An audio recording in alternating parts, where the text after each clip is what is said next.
దేశంలో ప్రతిపక్షాలు లేకుండా నిరంకుశ పాలన సాగించేందుకు కేంద్రంలోని బీజేపీ ప్రభుత్వం కుట్రలు పన్నుతుందని సిపిఐ జిల్లా కార్యదర్శి ముడుపు ప్రభాకర్ రెడ్డి ధ్వజమెత్తారు. సిపిఐ ఉమ్మడి ఆదిలాబాద్ జిల్లా జనరల్ బాడీ సమావేశాన్ని నెల 26న మంచిర్యాల జిల్లా నర్స్పూర్లో నిర్వహిస్తున్నట్లు తెలిపారు. ఈ మేరకు పట్టణంలోని భుక్తాపూర్ కాలనీలో గల పార్టీ కార్యాలయంలో సమావేశ వాల్ పోస్టర్లు నాయకులతో కలిసి ఆవిష్కరించారు.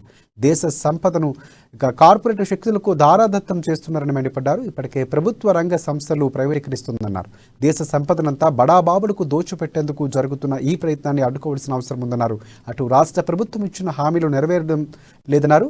పార్టీ శ్రేణులు ఉత్తేజపరిచి పోరాటాల దిశగా చైతన్య పరిచేందుకే ఈ సమావేశం నిర్వహిస్తున్నట్లు ఆయన తెలిపారు. పెద్ద ఎత్తున హాజరై జయప్రదం చేయాలని కోరారు.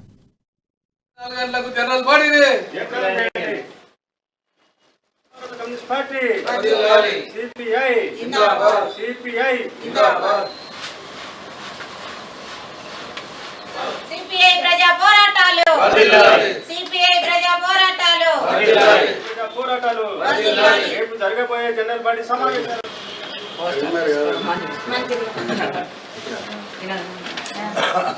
సిపిఐ ప్రజా పోరాటాలు. ఇందారం చౌరస్తా నుండి నస్పూర్ వరకు బైక్ ర్యాలీ పెద్ద ఎత్తున ఇస్తూ ఉన్నాం. కాబట్టి ఉమ్మడి జిల్లా సిపిఐ సభ్యులందరూ, పార్టీ సభ్యులందరూ, శ్రేణులు దాదాపు 10,000 మంది పాల్గొంటారు ఈ కార్యక్రమంలో. ఇది ఒక పెద్ద బహిరంగ సభ.